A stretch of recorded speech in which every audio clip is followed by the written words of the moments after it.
Hello, dear teachers. Welcome to this course analysis. We are going to work today with the first part for Unit 2, Types of Text. I hope you are doing well. So now let's move on to types of text. Well, we're going to start with narrative text. A narrative text is a type of text that tells a story or describes a sequence of events. The purpose of a narrative text is to entertain or inform the reader by presenting a series of events in a coherent and engaging way. What are the characteristics? We have some characteristics or important characteristics as the use of past tenses. For example, the brave knight ventured into the dark forest. We need adverbials of time. Guide readers through the story timeline. We have an example. One stormy night under a blanket of stars. We have to use even descriptive adjectives. Remember that descriptive adjectives we can just paint the words, adding depth to the narrative. For example, the ancient whispering trees. And the last characteristic is that they have rich noun phrases. For example, the shimmering crystal clear lake. When we have these activities, remember that there are some structures that we need to take into account. For example, the beginning. The beginning is a text that usually referred to as the introduction. It introduces story elements so the reader can understand who and what the story is about. The introduction generally includes some other features like character introduction, setting, initial situation, and the conflict. We have for the narrative text the middle, or we can say body.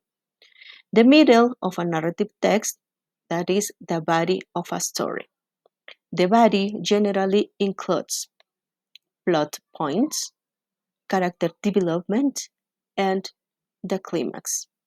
And the last part, we have the conclusion. The conclusion generally includes the aftermath and the resolution. We have other characteristics for narrative text. We have one characteristic like the narrative text contains the characters. Characters are the people represented when telling stories. I am going to mention some of them. For example, Alice Adventures in Wonderland or Frodo Begins in the Lord of the Rings series. We have forms of narrative text. Stories can be told in different formats. For example, we can say novels, comic books, or poems. We have genres. Some genres could be like fantasy, horror, or science fiction. And the last one, we have literary devices. Literary devices are techniques authors use to improve storytelling. Some examples are the theme, plot twist, or foreshadowing. The next text is descriptive text. A descriptive text is a text which says what a person or a thing is like. Its purpose is to describe and reveal a particular person, place, or thing. So, it can be said that this descriptive text is a text that explains about whether a person or an object is like, whether its form, its properties, its amount, and others. The purpose of the descriptive text is clear. That is to describe, represent, or reveal a person or an object, either abstract or concrete. Some characteristics of the descriptive text are generic structure.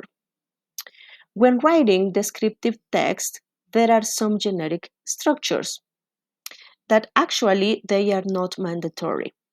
For our routing to be true, the arrangement is: point 1, identification. Identification contains about the introduction of a person, place, animal, or object will be described. 2, description contains a description of something such as animal, things, place, or person by describing its features, forms, colors, or anything related to what the writer described. Next point is the purpose. The purpose is to describe a person, thing, or place in specific. Point 2, to describe a particular person, thing, or place. We have even language feature. We have 4 points here. Point 1, specific participant. It has a certain object. It is not common to unique. That means only one. For example, Bandingan, beach, my house, Borobudur temple, or Uncle Jim. Point 2, the use of the adjective. Remember, teachers, that an adjective is to clarify the noun. For example, a beautiful beach, a handsome man, the famous place. Point 3, the use of simple present tense. The sentence pattern used is simple present because it tells the fact of the object described. Point 4, action verb. Verbs that show an activity. For example, run, sleep, walk, cut, etc. Then we have argumentative texts. What is an argumentative text? An argumentative text is a text whose main aim is to convince the reader of a specific idea, opinion, or position. To achieve this, the author presents solid arguments supported by evidence and logical reasoning.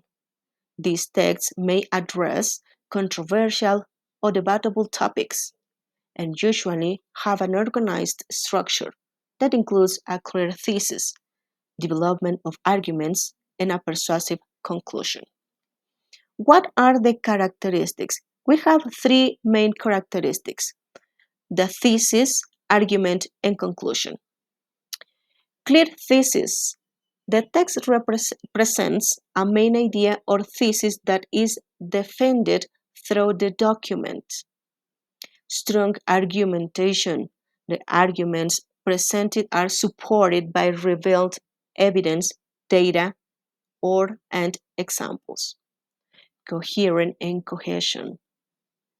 The text has a logical and well-organized structure with paragraphs that connect fluidly. Persuasiveness. The purpose of the text is to persuade the reader to accept the author's position. Objectivity and subjectivity. Although based on objective data, the text may reflect the author's subjective viewpoint or opinion. Okay, so we have types of argumentative text. We have an essay. Essay is a formal and extensive text that develops a thesis or idea in depth. For example, the book La Higuera de las Gitanas by Onelia Cortés. We have an opinion article. This is a short text that expresses the author's opinion on a specific topic. For example, any of the articles in the opinion section of a newspaper. Political speech, an oral or written text that seeks to persuade an audience about certain policies or ideologies. For example, Clara Campoamor's speech in the Spanish Cortes on October 1st. And the last one, we have the debate. It is a verbal or written exchange in which 2 or more people argue about a specific topic. For example, the debate between Clara Campoamor and Victoria Kent, which led to approval of women's suffrage in Spain. Okay, well, teachers, so this is the first part, as I told you at the beginning of the video, related to types of text. Well, so remember, this information you are going to have it or to have in hand in the platform. Now we are going to finish. Remember, I am going to be to help you and obviously to learn with you too. So thank you very much. Have a nice day and see you next video. See you soon. Bye.